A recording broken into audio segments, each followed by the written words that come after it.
نحمده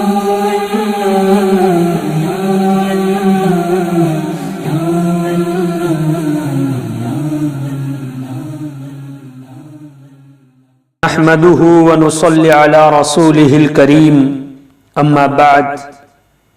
أعوذ بالله من الشيطان الرجيم بسم الله الرحمن الرحيم ومن يتوكل على الله فهو حسبه صدق الله العظيم اللهم صل على محمد النبي الأمي الهاشمي وعلى آله وأصحابه البرة الكرام وعلى سائر الانبیاء والمرسلین والملائکۃ المقربین۔ معزز سامعین، خواتین و حضرات، انسان کے دل میں اگر اللہ کی ذات عالی پر بھروسہ ہو اور یقین کی دولت اس کو حاصل ہو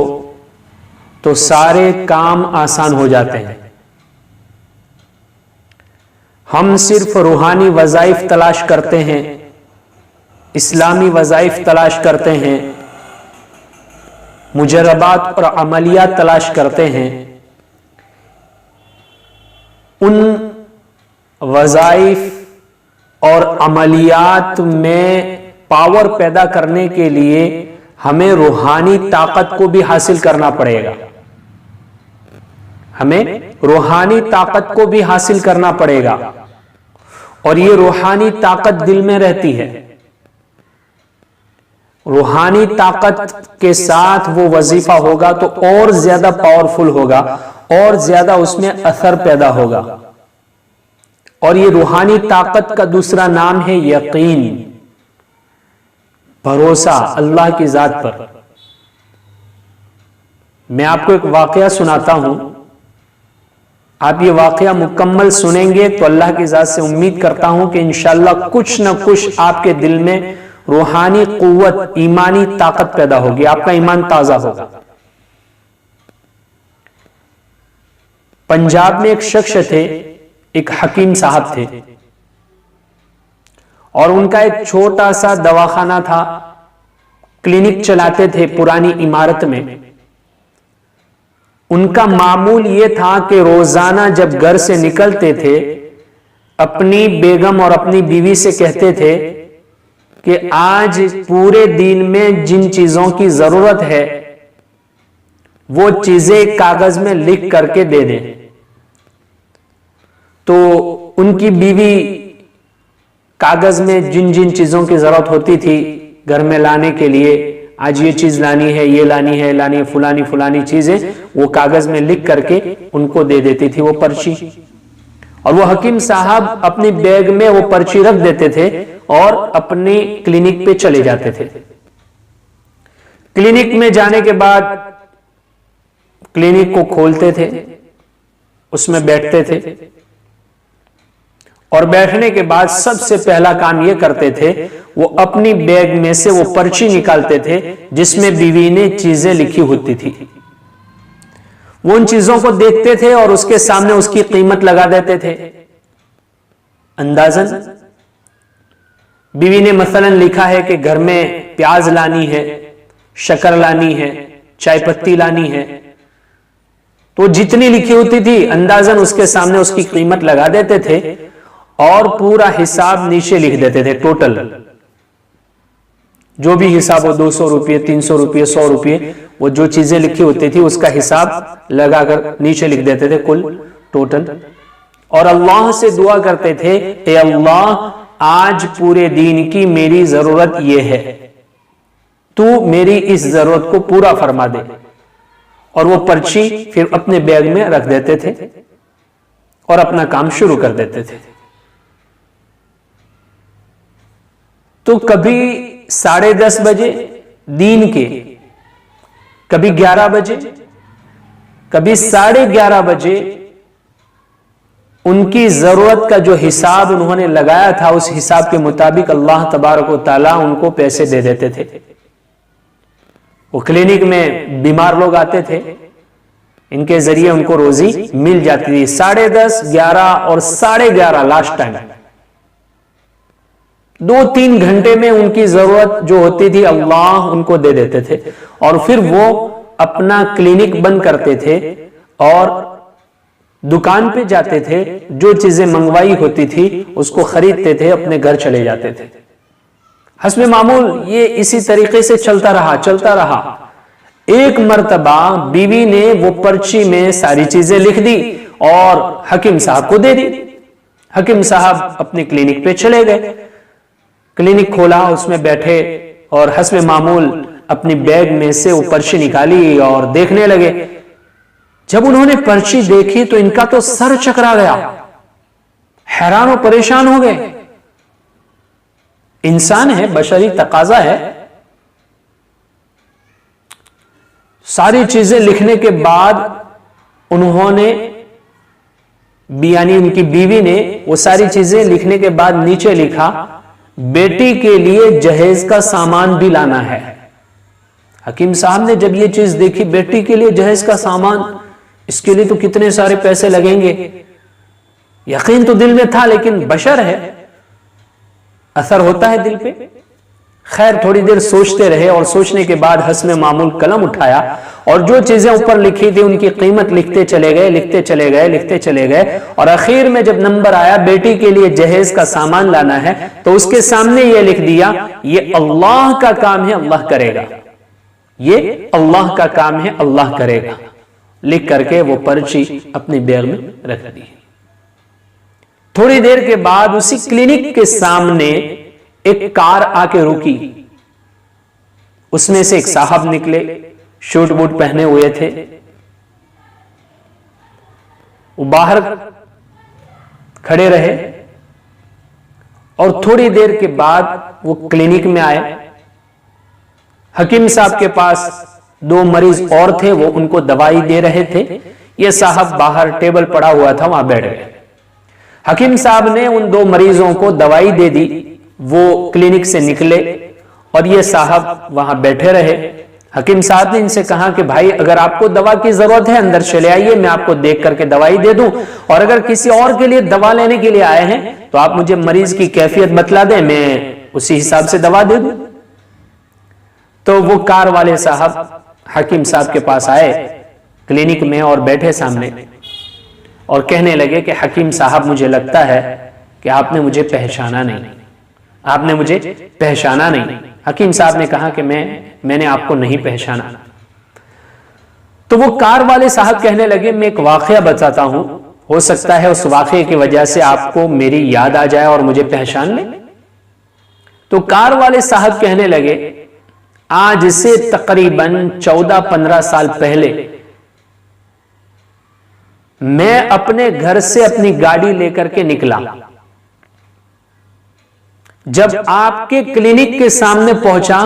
میری گاڑی کا ٹائر پنچر ہو گیا، اس کی ہوا نکل گئی اور میرے پاس دوسرا ٹائر نہیں تھا، تو ڈرائیور نے گاڑی کھڑی کی،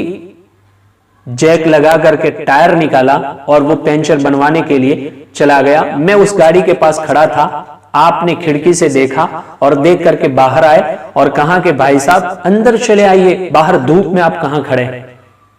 آپ نے مجھے اندر بلا لیا، میں آیا اور آپ کے پاس بیٹھ گیا۔ ادھر ادھر کی تھوڑی باتیں ہوئی، آپ کی ایک چھوٹی سی معصوم سی بچی تھی، وہ آپ کو بار بار کہہ رہی تھی ابو چلیے ابو چلیے، بھوک لگی ہے بھوک لگی ہے، اور آپ اس بچی سے کہہ رہے تھے بیٹا تھوڑا صبر کر لو ہم چلے جاتے ہیں۔ خیر بات میں بات نکلی اور میں نے اپنی کہانی سنائی کہ میرا نکاح ہو گیا، 3-4 سال ہو گئے، ابھی تک کوئی اولاد نہیں ہے، میں انگلینڈ میں رہتا ہوں، میری پوری فیملی انگلینڈ میں رہتی ہے، وہاں کے سارے ڈاکٹروں کو میں نے بتایا، ساری دوائیاں کی، پڑوس ملک کے وہ رہنے والے تھے تو وہاں پر میں نے ڈاکٹروں کو بتایا دوائی کی، لیکن کوئی فائدہ نہیں ہوا۔ بس ایسے ہی باتیں کر رہا تھا میں آپ سے، آپ میری باتیں سن رہے تھے اور اپنے ہاتھوں سے کام بھی کر رہے تھے۔ آپ نے گولیاں نکالی، دوائی نکالی اور کاغذ کے 2 ٹکڑے لیے، ان گولیوں کو ان 2 ٹکڑوں پر رکھنے لگے اور رکھ کر کے اس کی پڑیا بنائی، اور پڑیا بنانے کے بعد آپ نے مجھ سے کہا کہ دیکھو بیٹا ساری چیزیں اللہ کے قبضے میں ہے، وہ جو چاہے جب چاہے جیسے چاہے کر سکتا ہے، کسی ڈاکٹر کی دوائی میں شفا نہیں ہے۔ اللہ جس کو شفا دے دے اسے شفا مل جاتی ہے، اور اللہ جسے شفا نہ دے اسے شفا نہیں ملتی۔ یوں کر کے آپ نے وہ پوریا بنا دی، اور بنا کر کے مجھے پوچھا کہ آپ کا نام کیا ہے، میں نے نام بتایا کہ میرا نام یہ ہے، تو میرا نام آپ نے اس پوری پر لکھ دیا۔ پھر دوسری پوریا پر آپ نے یوں لکھا کہ فلانے صاحب کی بیگم، یعنی ان کی بیوی کے لیے، اور یوں کہا کہ یہ دوائی استعمال کرنا۔ خیر اتنے میں میرا ڈرائیور آ گیا، گاڑی کا ٹائر لگایا، اور پھر میں نے آپ سے اجازت لی اور نکل گیا۔ اور آج میں دوبارہ آپ کی کلینک میں تقریباً 14-15 سال کے بعد آیا ہوں، اور اس کے آنے کی وجہ یہ ہے، خیر حکیم صاحب نے تو واقعہ سنا پر کچھ زیادہ یاد نہیں آیا، تو وہ کار والے صاحب کہنے لگے کہ میں آج دوبارہ آپ کے پاس اس لیے آیا ہوں کہ میں انگلینڈ سے میری بھانجی کی نکاح کے لیے آیا تھا، اس کی شادی ہونے والی تھی، اس کا نکاح تھا، تو میں نے سوچا بہن کا کوئی خاص بندوبست نہیں ہے چیزوں کے خریدنے کا،